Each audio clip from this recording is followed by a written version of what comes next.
In ons reeks oor visie gesels ons vandag oor bou met 'n ewige visie. Ek besef vandag op Goeie Vrydag dat Jesus regtig gebou het met 'n ewige visie.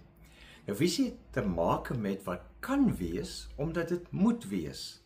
Op Goeie Vrydag het dit waar geword.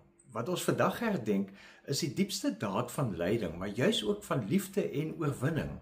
En dis hoekom hier agter my is heelwat kruise. Ons het pas van 'n goeie vriendin hierdie ene ontvang wat so mooi groot is ook hier.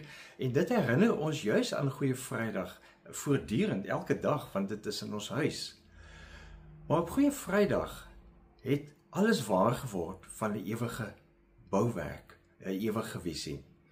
Want wat ons vandag herdenk is die diepste daad van lyding, maar juis ook die diepste daad van liefde en oorwinning. Alles waaroor ons 'n droom het en waaroor ons 'n beter toekoms wil bou, kan getoets word teen hierdie kruis of 'n kruis as agtergrond. Want die vraag is, bou en groei ek vir nou of bou en groei ek vir ewig? Een van die teksverse wat die kwaliteit van ons visie en bouwerk juis uitlig, skryf Paulus in 1 Korintiërs 3 vers 12 tot 14. Of dit goud, silwer, edelstene, hout, gras of strooi is waarmee iemand op die fundament bou, elkeen se werk sal aan die lig kom. Die dag wanneer Christus kom sal dit duidelik word. Die dag kom met vuur, en die vuur sal die gehalte van elkeen se werk toets. As iemand se bouwerk bly staan, sal hy of sy beloon word.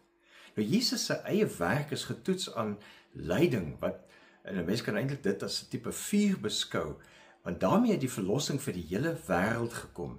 En wanneer ons soos Jesus bou vir meer as net vandag, dan vergewe ons, al is dit hoe moeilik. Dan kies ons integriteit, al het dit 'n duur prys. Dan dien en help ons ander, al is ons self in pyn. Want dis die tipe goud, dis die tipe silwer wat sal bly staan wanneer die toets kom. Soos Paulus aandui, die dag van toetsing kom met vuur, oftewel met suiwerende lyding. Soos Jesus aan die kruis ervaar het, maar nie net aan die kruis nie, ook aan die verraad van sy vriende, van sy volgelinge. Hulle het hom ook in daardie oomblikke lyding gegee.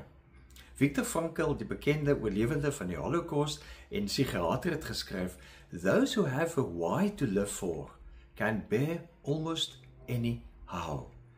Het jy vir dit waaraan jy bou, jou werk, jou verhoudings, jou karakter, jou ontspanning, jou lewe, jou toekoms, het dit 'n goeie waarom? Is Jesus jou basis en leier? Want dan sal jy bly bou met kwaliteit, omdat jy ook soos Jesus aan die kruis, aan die einde van jou lewe sal kan uitroep, aan die einde van jou tyd op aarde sal kan sê, dit is volbring. Leef geïnspireerd.